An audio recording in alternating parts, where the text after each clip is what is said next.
Well, good evening, everybody. Welcome to tonight's broadcast, the second to the last one of Secondary Literacy. Again, we're always, as always, broadcasting live from our Secondary Ed studios, 521 on your dial. Tonight is the second to the last session that we have for Secondary Ed 521 for this course. And I'll talk about what we'll be doing next week and how we finish out the semester. You're going to need your Reader Part 2 and your VACA text. So let's go ahead and grab that and have it handy in case you don't have it yet.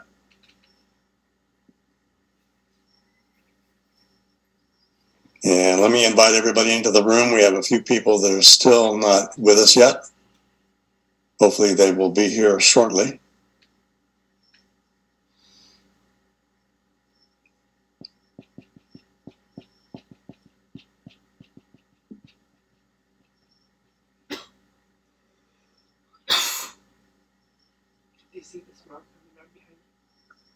Karen, I don't see your message. I'm teaching the class, so I can't get into it right now.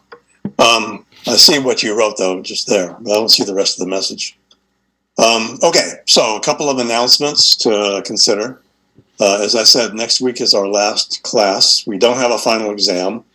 Your final IQ, which is Chapter 9 in VACA, will be due next week. And then everything else, the folder should be complete by next week. Some of you do have outstanding assignments, and those will be turned in for half credit no later than the 15th of December. So that's when your folder should be complete. If it's not complete by next week, then you have until the 15th to get it complete. You have to have everything in to make sure that you pass the class. And I'll be sending out a final checklist for you after class tonight with both what's needed to be in the IQ folders as well as in the Quick Write folders. So that's pretty much where we are, where we stand right now. Okay? All right, so tonight, well, let me just refresh your memories. 2 weeks ago, we learned more than you ever want to know about crocodiles. And we're going to go into another animal species tonight. And I'm going to teach you a couple of other strategies to use. I want to mention that the drawback to an online class is that because these strategies are simulated in an in-person class, we really can't simulate them in an online environment or a virtual environment. So much of it, I'll be walking you through it. And as I do so, what you need to be thinking about as we walk through the strategies is where you see openings in your own discipline to have these, because while the strategy may be appropriate for some classes, it's really appropriate for all classes if you think about how you find ways to implement the ideas. So we're going to be looking at that tonight. And then at the end of the night, we have time, which I think we will. We'll dedicate to some more IQ karaokes on Chapter 10, which is the IQ that's due for tonight. Okay. Any questions or concerns before we get ready to roll here?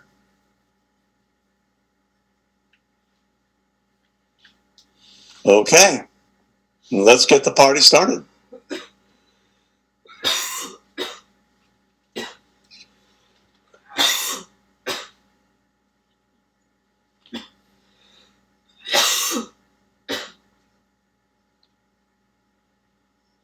Something happened here. I don't know what happened here. Hold on one second.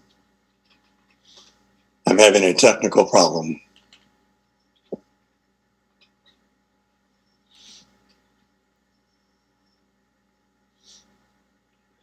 Get to the PowerPoint up.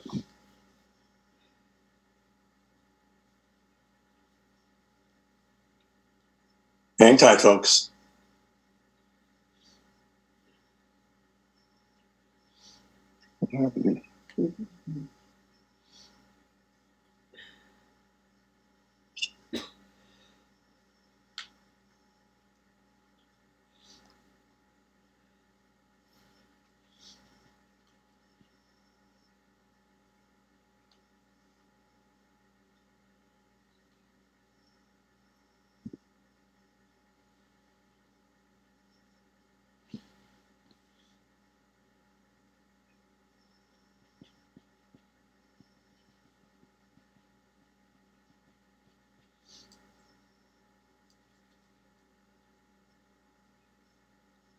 Okay.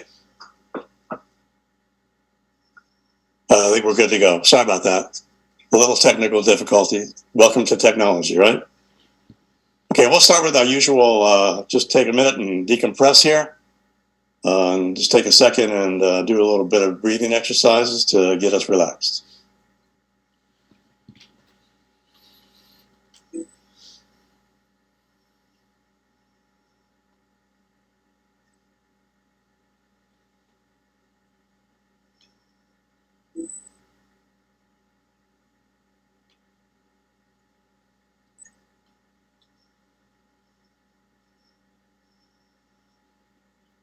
Okay, let me repeat for the people who might have missed it, but there is an IQ due next week. It's chapter 9 in Baka, and that should complete your folder if you're on time.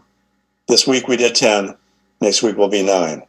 If you're going to turn in work late, because I know some of you just got in the room, if you're going to turn in work late, then you have until the 15th to be able to do that, but it is half credit. Remember that. Okay. All right, so the ultimate goal here, of course, is that we want our kids to be engaged in text, and it isn't always the murder and pillaging that will engage them, but the idea is we want to somehow involve the kids in meaningful experiences with text. And and while the curriculum that we teach is fairly static, the way in which we address it with our students is really what may be the deal breaker. So we're going to introduce 2 strategies tonight. Excuse me. If you'll open up your reader to page 63, we'll go ahead and start. Now,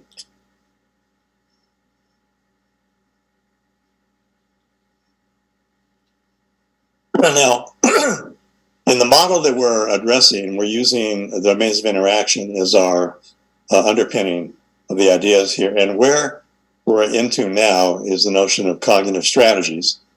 So we've talked about fluency and schema. We spent time, of course, talking about motivation and classroom structures, particularly significant for our struggling or our more novice students. With cognitive strategies, and the idea is to allow them to access the text through different strategies where they can make connections to the text, where they enhance comprehension, excuse me, where they engage in strategic reading and learn how to basically, we model for them what proficient readers do so that eventually they can do these on their own and become more independent.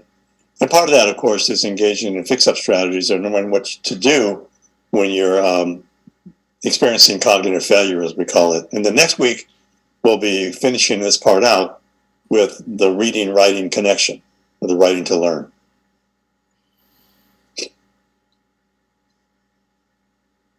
So as a friend of mine said, that watching kids try to read their textbooks is a bit like watching small kids who aren't hungry toying with their food. Excuse me. I'm sure if you're in a classroom, you might have experienced just this very same image.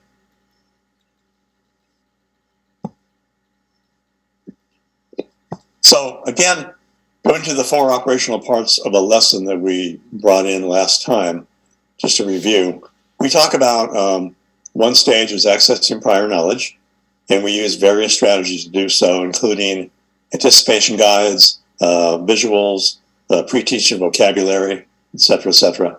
And then, of course, the reading phase, which is the on-stage reading part, which we're going to talk about tonight. And then, in addition to that, how we utilize questioning as a way to guide students through the process of comprehension and understanding the text, and then reviewing and extending the activities. So these are 3 that we're going to get into tonight. So this is kind of an interesting idea. The traditional homily tells us that fish would be least likely creatures to ever become aware of water. And for those of us who teach, talk surrounds us, and it also constitutes our primary mode of action. It's our medium, our atmosphere, and also our substance. It's therefore invisible to us much of the time.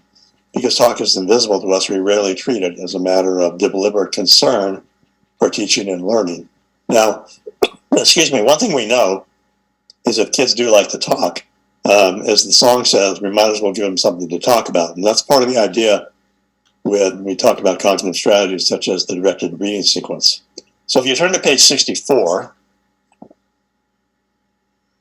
there's a quote that talks about the notion of speech. It says that it's a vital ingredient of transactional pedagogy. Its importance in the individual's acquisition of linguistic experiential capital is clear. Dialogue between teacher and students and interchange among students can foster growth and cross-fertilization in both reading and writing processes.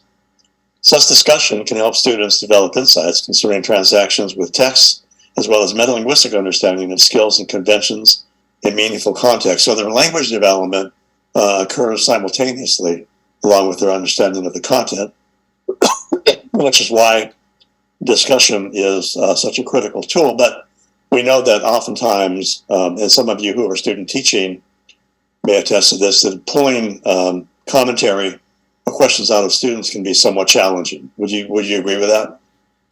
It can be a bit difficult, right? So if we put a structure in place that basically brings discussion to the forefront, then we may be able to address some of those issues. And so the directed reading sequence is part of, the intent of the directed reading sequence is to do just that. So we know that students with good conversational skills often lack sufficient academic language skills to succeed in school. And this is particularly compounded for English learners. But a lot of our students have difficulty engaging in conversations about the content that we're teaching. So we want to come up with ways where we can encourage them to engage in more meaningful discussion about the content. And what they oftentimes need is a structure to make that happen. So a study conducted by Almasi compared student-led and teacher-led discussion groups. One of the major findings of this study was in the student-led discussions, which allowed the students a more participatory role in the interpretation of text. Students engaged in higher-level thinking and problem-solving, and student-led discussions resulted in more extensive and higher-level discussions than teacher-led discussions. So we can facilitate discussion, but we need a structure in place that gets them talking with each other. So if you turn to page 65,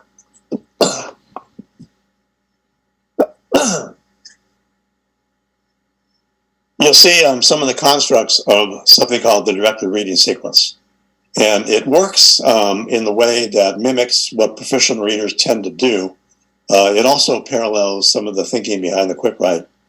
So the first thing is that in looking at a selection of text, a reader will engage in deletion, meaning that they leave out specific details and background information just to basically come away with the gist or a main focus of what that selection was about. I hesitate to say main idea because main ideas are usually given to an overriding idea of the whole article, and here we're breaking it up into chunks that the kids can handle.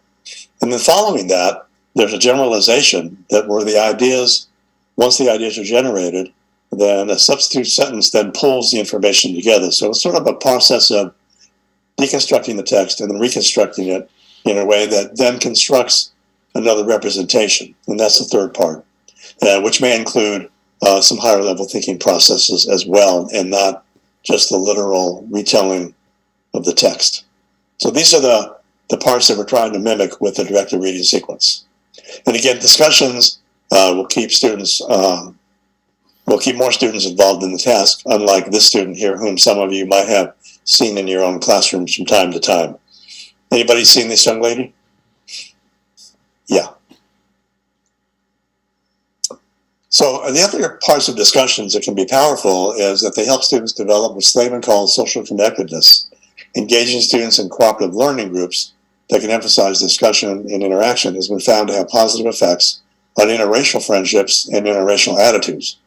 So as students are encouraged and supported in interacting with their classmates in small group discussions, they have opportunities to develop the skill and behaviors needed to communicate and work effectively with others. So we've laid the groundwork for why a discussion can be an important tool in learning, and particularly in a low-stakes environment for our more novice students. And I would include our English language learners in that process as well. Okay? Right. So So the directed reading sequence will begin again. And we're in the neighborhood of page 63 right now in your reader, so you should be there. We did the summarization construct, so you got that idea. So we're going to be looking at a short article today. It's a different animal. We're going to be looking at the lemmings, and the title of the article is called Animals That Live to Die. So I'm going to walk you through the process now. And again, the drawback to where we are right now is that we can't do this in person, and normally we would actually run this activity in the class. So we're going to have to just walk through it, and hopefully you can pull ideas from it, but also how you would adapt this to your own discipline as well. To begin with, I'm going to introduce you to what lemmings are, because some of you may not know. So here's a short video clip that describes all about lemmings. The periodic migrations of lemmings are an unusual example of how the balance of nature is maintained within an animal population. These lemmings inhabit the bleak tundra of Norway. Lemmings reproduce very quickly. They breed from spring to fall, and in favorable years, even in winter. They live in crevices along rocks or in short burrows under vegetation. A female may have between 3 and 9 young in every litter. Lemmings have a variety of natural enemies that include hawks and wolves.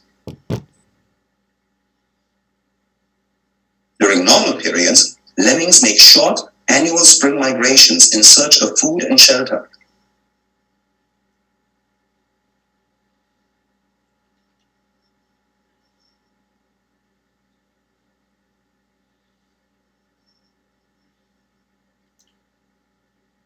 Once a suitable area is found, the lemmings settle in and do two things necessary for survival. The first is eating. Lemmings subsist entirely on the roots and shoots of plants.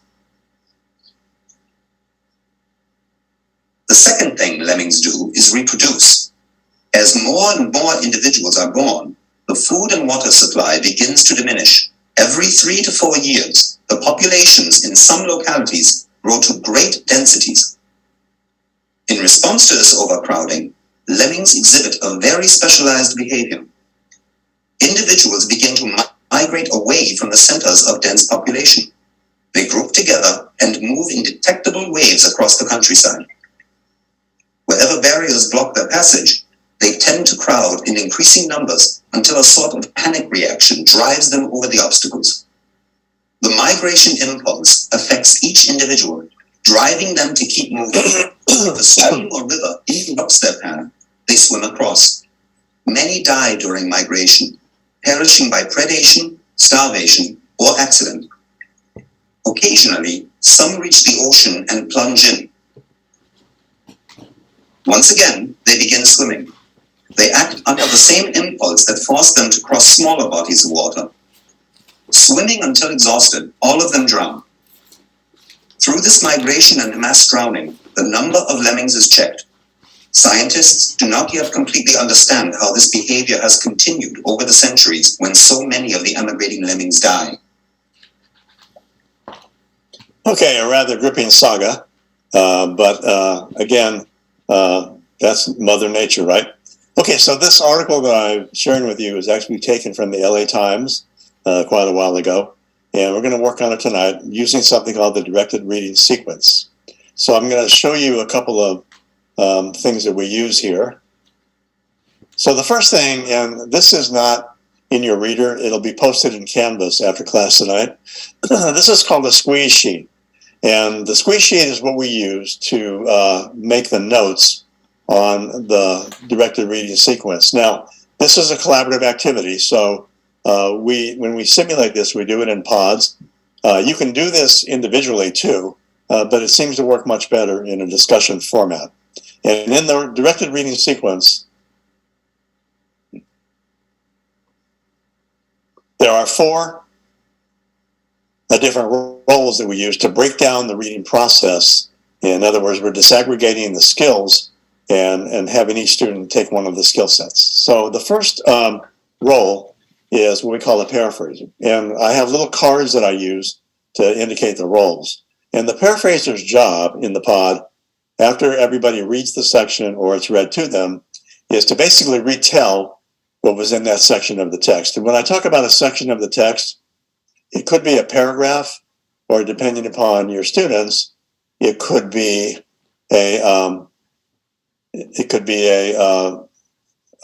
subheading to subheading, or a more extended section of the text. It depends on how much text at one time you think your students can handle. Now, the second person in the pod is a verifier. And if I have a pod of 5, I have 2 verifiers. The verifier's job is to run a check on what the the paraphraser said. If there was something that they got wrong, then it's their job to correct it. If there's something that they left out, then it would be their job to add it. Now, the next role, which is kind of the linchpin role, is the squeezer. The squeezer is to take the information from the paraphrase that is verified by the verifier and put into one general, broad, non-detailed sentence. Once the pod agrees that that sentence works, then the writer will record that on the squeeze sheet. And then once the signal is given that they're done, and this is an important part of it too, is that all of the writers are going to read what they wrote for their squeeze. The reason why we do that is because we want the information to be as redundant as possible. And while the squeezes may be similar, there also will be some differences that may be significant because people will pull different ideas out. So let's try one for the heck of it, okay? So in the squeeze, the idea is to take the information in the paraphrase and the verifier and combine it into one very general, broad, non-detailed sentence, okay? So I'm going to have you look at the first paragraph on page 66.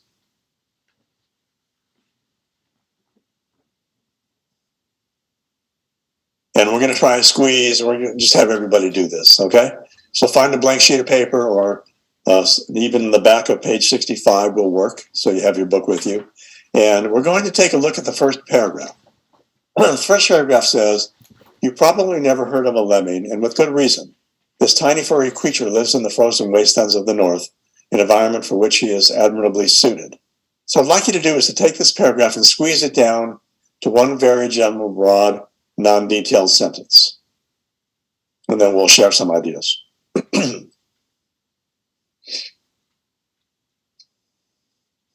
So right now you're all writers in the pod.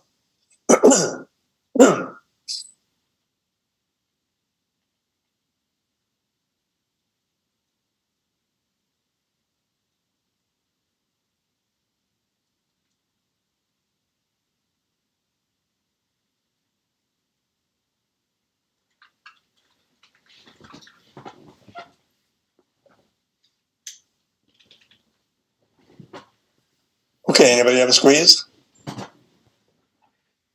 Who'd like to share one?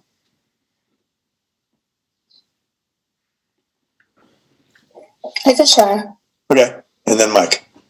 A lemming is a tiny A lemming is a tiny furry creature that lives in the north. Good. Okay. Thank you. Mike? I just put lemmings live in the frozen wasteland of the north. Good. Thank you. Anybody else have one? Elizabeth? Lemmings are tiny and live in the northern snowy region. Great. Thank you. So you notice how while they're very similar, there are still some differences, right? So again, we want to vocalize that because we want to make the information as redundant as possible. Okay? All right.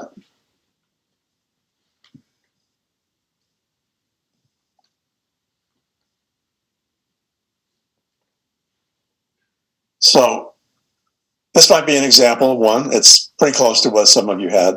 And again, the idea here is to parse it to the point where you get the basic information that you need to know, but there are some things that may possibly be left out. Okay? Now, this would go on the listening guide right here. So once the pod agrees as to what it is, the writer records it here. So what we're doing now is we're making a group record of what we're doing with the reading. All right? Now, the next thing is something called a listening guide. Again, what we want to restipulate is that listening comprehension comes before reading comprehension, and is usually 2 years ahead of reading comprehension. And the listening vocabulary helps fuel or feed his reading vocabulary. So if you would turn in your reader to page 69. By the way, listening is obviously an important skill to have, as this cartoon seems to indicate. Today's topic is how to tell if you're actually going to the vet. Want to go for a ride? Want to go for a ride? Okay, you get the idea. So what I'd like you to do is, while you're on page 69, I'm going to read paragraph 2 to you. And what I want you to do is I want you to remember everything that you can hear about the idea of burrowing. Okay, we're going to focus on burrowing. Okay. And then what I direct the kids to do is, after I read it to them on the listening guide, they're going to write down what they remember. So they don't write anything until I finish the reading, and then they're going to write down what they remember about burrowing. Okay? So paragraph 2 says, the lemming stays warm all through the bitter Arctic winter by burrowing tunnels underground and snuggling close to the dry leaves and twigs he uses for a nest. To do this burrowing or digging of tunnels, the lemming's sharp claws flatten out when the snow season begins. As soon as falling snow begins to clog up his home, the lemming uses these claws like shovels to throw the snow back out. So on your listening guide, what do you remember about burrowing? Go ahead and write it in there.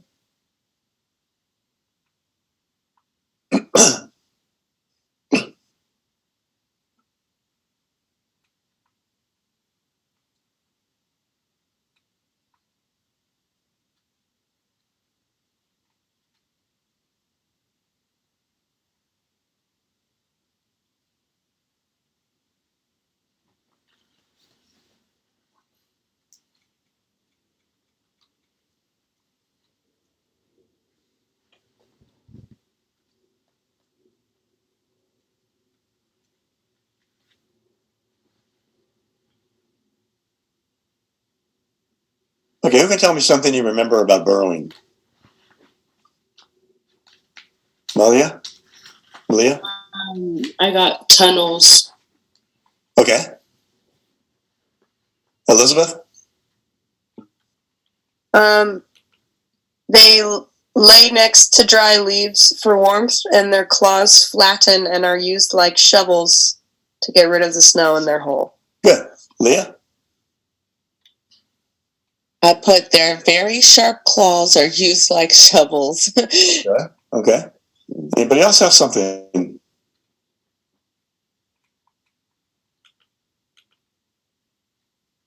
Okay. So what happens now is you're going to go back to page 66 and read paragraph 2 and add any details in that you might not have noticed or might not have remembered.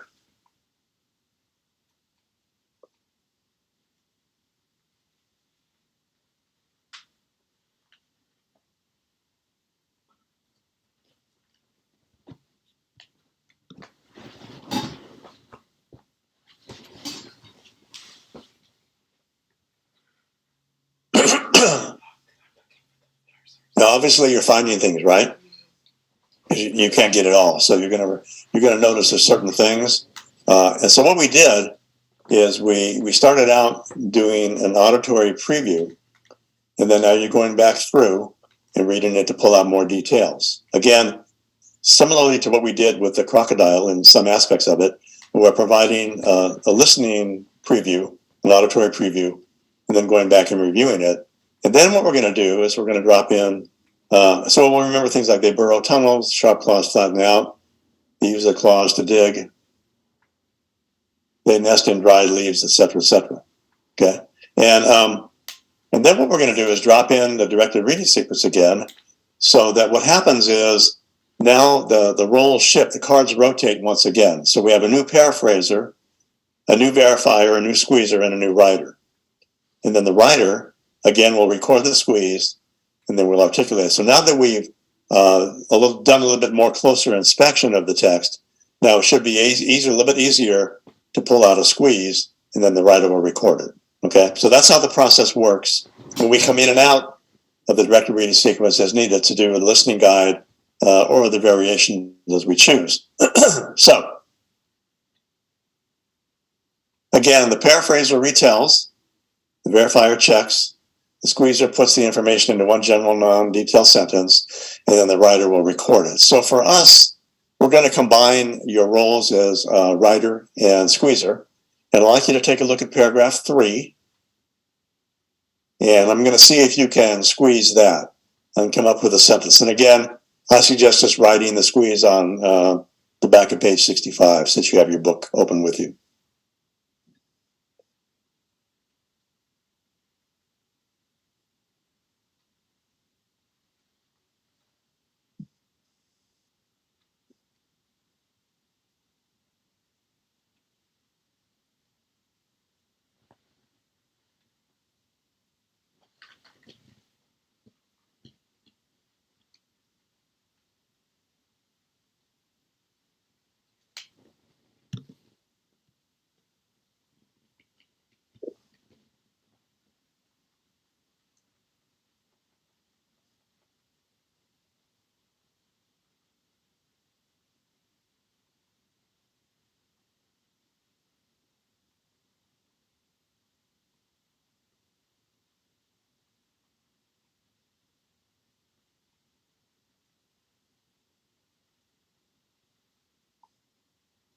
So now in the model, whereas the last squeeze was recorded by the fourth person in the pod, the next squeeze will be a new writer, and that'll either be the first person in the pod, or if I have a pod of 5, it'll be the fifth person in the pod. So the roles are going to rotate. Everybody will have a chance to participate in each role, okay? So can I get a sample of some of the squeezes from this one? This paragraph, who'd like to share one? Okay, Malia? Sorry. That's okay. I said, traveling 1,000 miles underground, home is tracked by smell. Good. Nice job. Let's hear another one.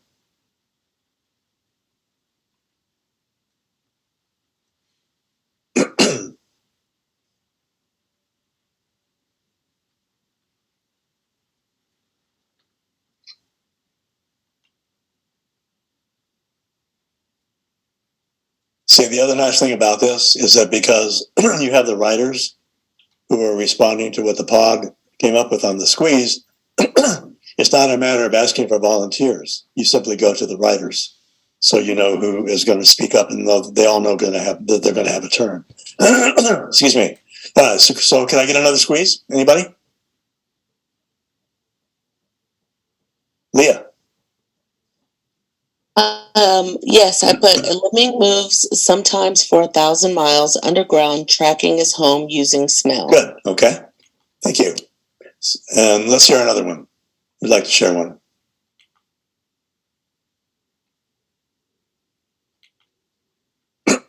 Elizabeth, the dynamic 3. It was pretty similar, but it was just that they can travel thousands of miles using their sense of smell to find home. Yeah, and you want them to be similar, right? Because again, part of the intent here is the information becomes more and more redundant the more you hear it. So if I had, let's say, 7 pods in my class, they would hear 7 different variations of it. And again, it's one of those ways that we try to embed information into those spider webs, as it were. And so this is one of the effective ways we do it. So then the next part of it, if you turn to page 69, we could drop in the listening guide again, and we could talk about the thaw, and I have them remember everything they can regarding what the article says about the thaw and what happens. And of course, we would describe what it means to thaw in the first place when the snow melts. But then we go back and forth. So I can drop in the listening guide or drop in the directed reading sequence, or the DRS as we call it. And what I like to do is after they do the listening guide, they're more familiar with the information, so it makes the squeeze a little bit of an easier process. So what we're doing here is we're disaggregating what proficient readers do in terms of retelling in their own head what the content's about. They're checking to see if they got everything right. and then they basically deconstruct it and then reconstruct it into a squeeze by having the writer write it down, then we're making a record of it. Okay?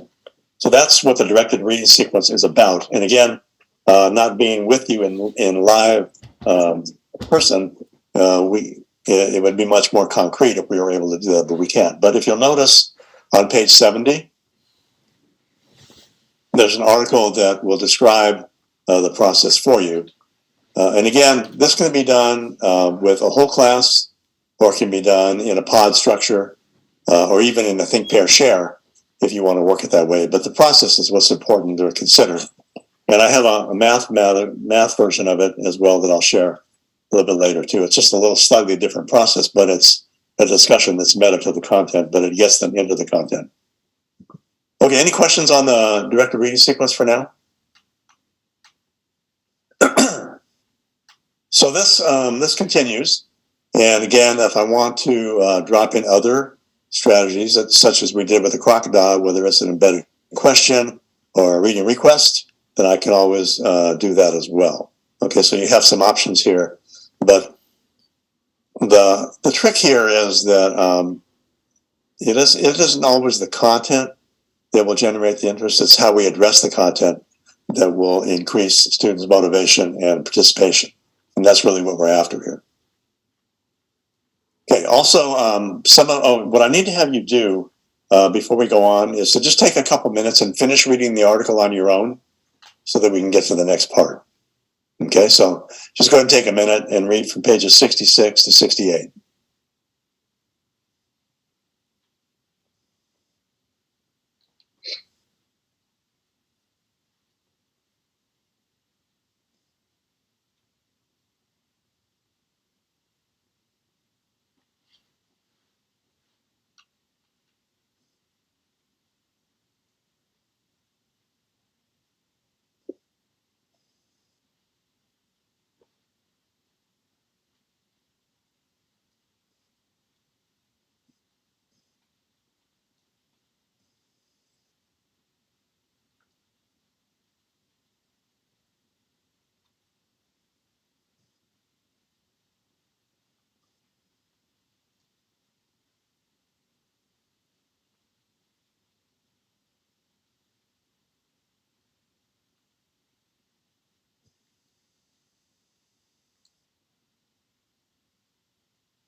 Okay, everybody got a chance to look it over? Rather gripping saga, right? Just like the little video clip. And, when we teach this, we try to use it with fairly light content load or concept load so we can focus on the process. And then once the kids are familiar with it, then we can drop it into more complex or rigorous text.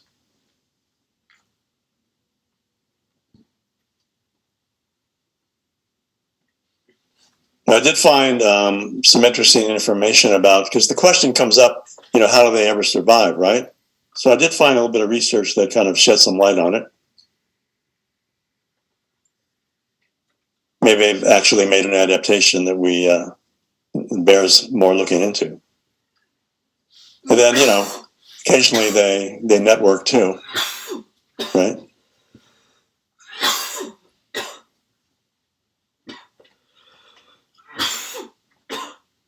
Sometimes they have an awakening.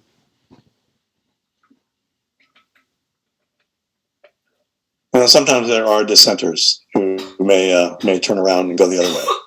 We hope. Okay, a little lemming humor.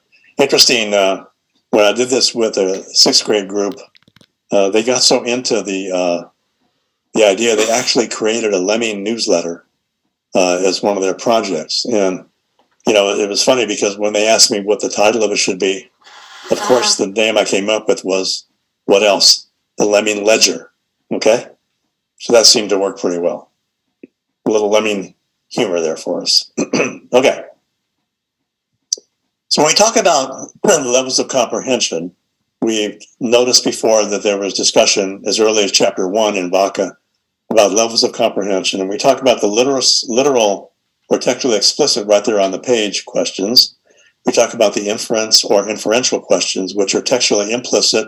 Sometimes this is referred to as reading between the lines, but it's actually more complicated than that. It's really about making connections from what we know to what we don't know and making an inference or a suggestion as to what might possibly be embedded in the material. And then the implied or extended thinking relates to what is learned and associates to the information, where we can actually take what we know and then come up with some application. A performance assessment would be one of these characteristics. So just to kind of review, in a previous class, we talked about this excerpt here. Johnny drove a new red sports car. In just 3 weeks, he had 14 tickets and had been in 3 accidents. Well, so if you look at the first 2 questions here, if you remember our Mars, Jan, Jupiter for Farfi exercise, you can pull these right off the page. It doesn't necessarily depict that there's any real understanding or comprehension. But the bottom 2 questions are different in nature. The first one here is an inferential question. What kind of driver was Johnny? And then the fourth question is an applied question. Now that we know something about driving, we know something about Johnny's driving, what can be done to improve Johnny's driving would be a reasonable question for us to ask if you want to extend it. So here we want to get into some of the distinctions between fact and inference. And why this is important is because when students are unable to make inferences, this is when they come to your desk and they say the answer is not here in the book. So that's why we want to begin to approach this project or this aspect of it. Now, to back up a little bit, when I talk about the deviation or the variation of the directed reading sequence, I'd like you to turn to page 74.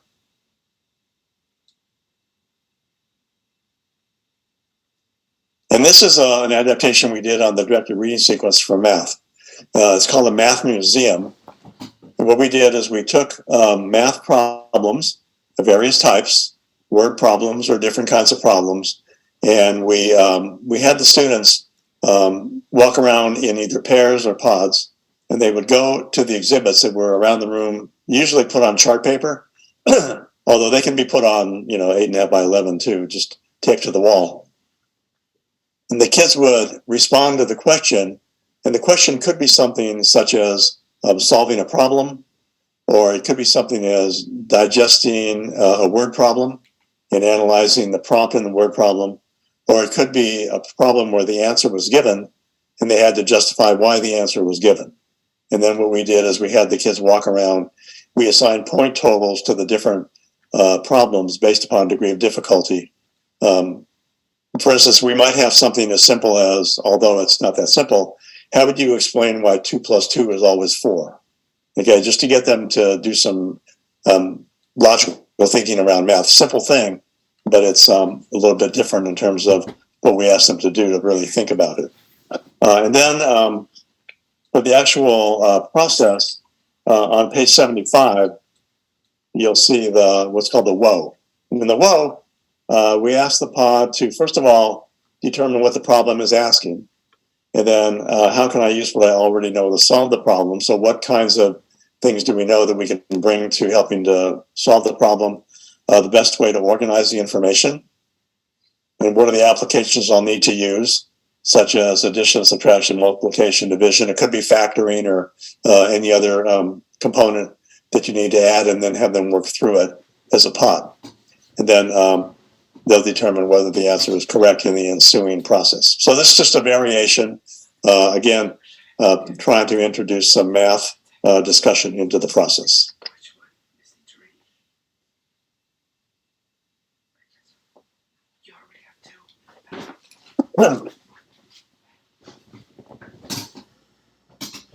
So one thing we want to do is we want to have students distinguish between a fact, which is a statement that can be verified by checking its source, in this case the paragraph or the text selection, whatever it might happen to be, or an inference, which is a statement about the unknown based upon what is known. So let's see if we can determine what the fact and the inference is in this little clip. Hopefully this works.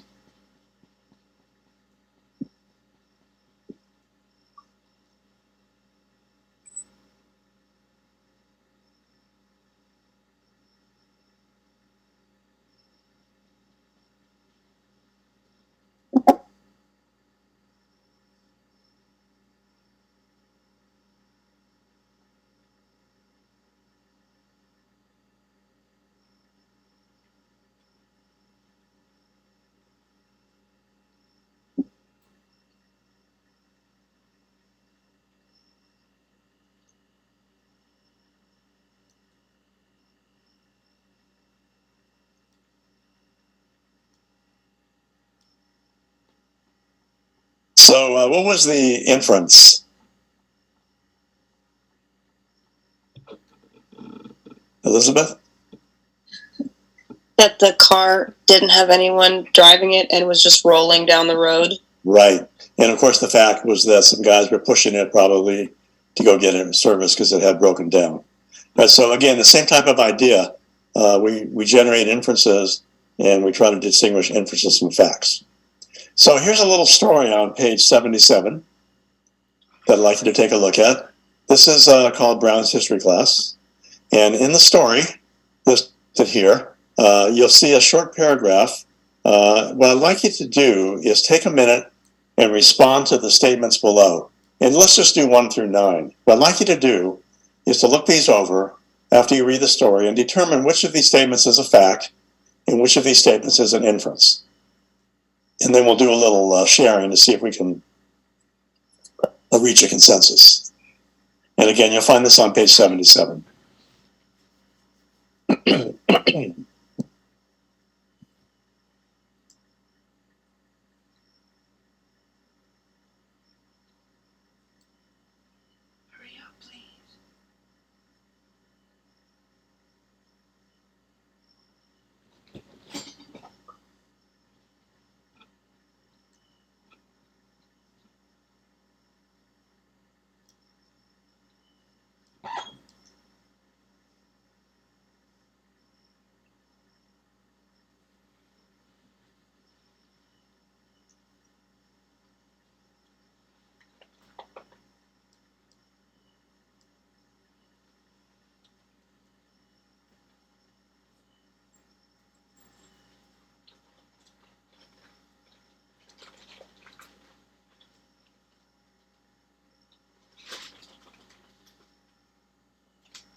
Okay, anybody need more time?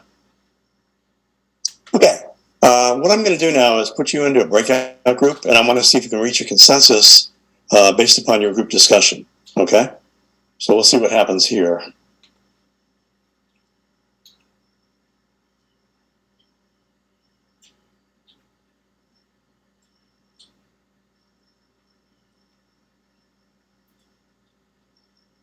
Check my groups here a second.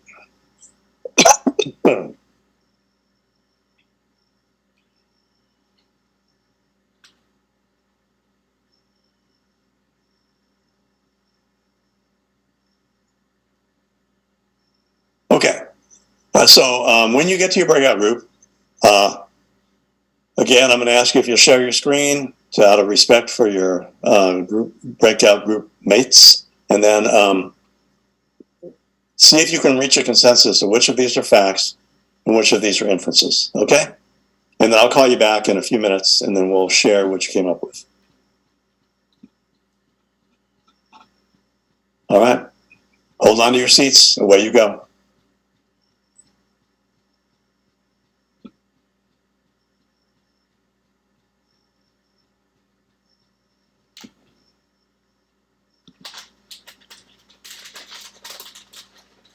Okay. What did you guys put for number one? Fact. Same. Two? Fact. I put inference. We don't know if it's a guy or girl. So, Hey. Hi guys, sorry, I have COVID, so I'm kind of just listening because I'm really out of it. no worries. Oh, damn. Better though. Thank you. 3?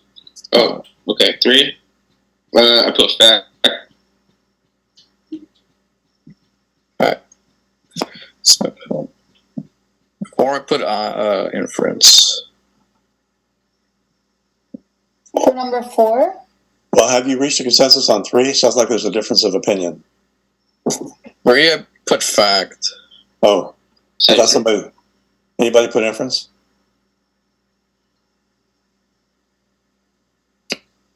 It's a fact. Why is it a fact?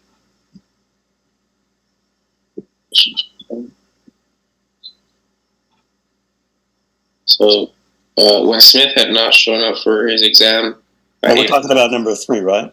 yeah. You know what? I'm gonna change it to an inference because reading this, I infer that, or I would assume that was the scheduled time, but it's not for a fact. Well, we also can't prove that it's a history exam, can we? Well, It's a history class. Yeah, but does it state that it's a history exam? It could be an English exam. would infer. Okay. Could be a physical exam. In other words, if you're thinking that it could be, then that's an inference, right? That's a difference. All right. We'll see you guys in a bit. Okay. Okay, well now I don't know about I don't know about any of my answers. What did you guys put for 4? I put facts because it literally says feeling better Wednesday morning. But how better? No, I'm just kidding. Yeah, I guess so. Yeah. Okay. 5 is for sure inference. Yeah. Yeah. Right? Sorry, I didn't want to assume. No, yeah, it is. Okay. Well, at least that's what I thought. 6. I put inference. Same.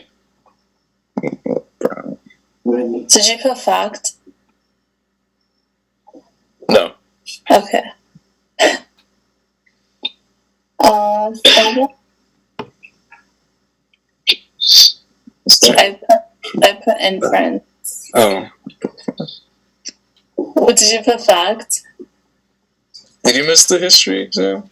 Say it. Oh, yeah. Because now that the professor said that it could have been a different exam. Yeah. Yeah.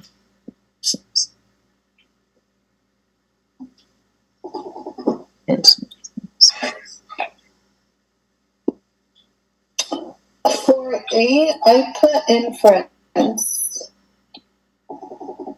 But fact. You put facts? I think because it says that he called. But But does it it? says the teacher. Oh yeah, that's probably. Yeah, that's okay.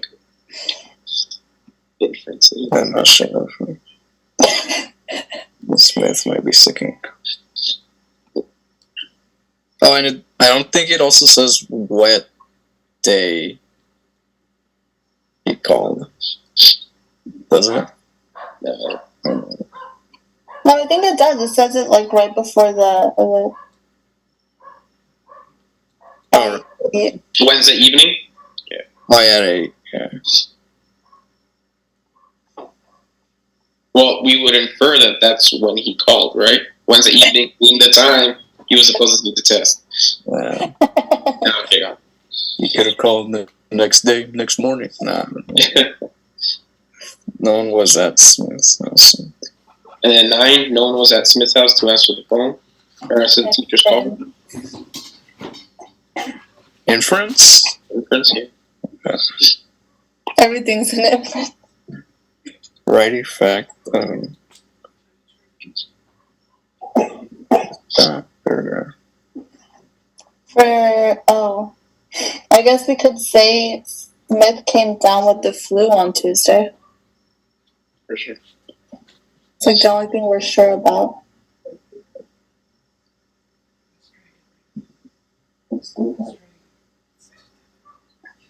Smith came down with the sickness. With flu. Flu, yeah. It says flu.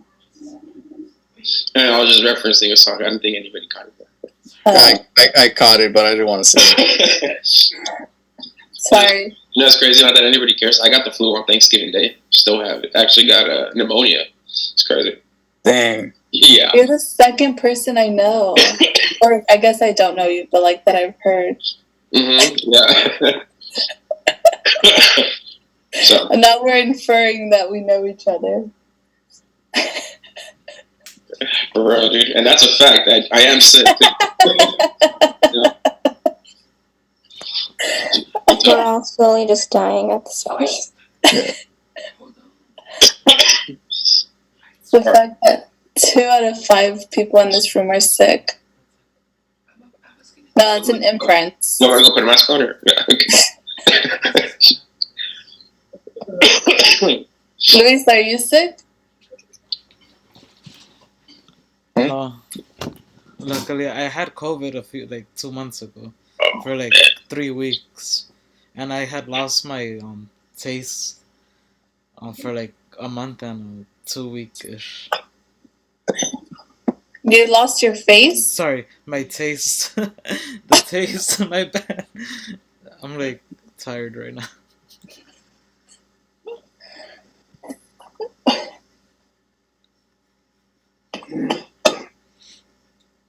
Tony, you haven't gotten sick at all? I was sick throughout all Thanksgiving break. I was I don't know if it was a mean old cold. I tested myself and I got negative, but it was just a bad cold for the rest of Thanksgiving break. Dude, that's Same. Yeah, it's been going around, I think. Yeah. It's that season. Yeah, But I feel like this is worse than it's ever been. I think so too. Our immune system is bad. Everyone's. Do any of you guys teach or work out of school currently, or? We're gonna after school program.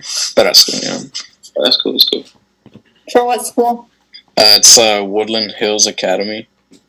Hmm. It's by DeSoto and Is it LAUSD? Yeah, it's LAUSD. I'm student teaching, but I had to miss the week. So it's terrible timing, but whatever. What school? Northridge Academy. Oh, who's your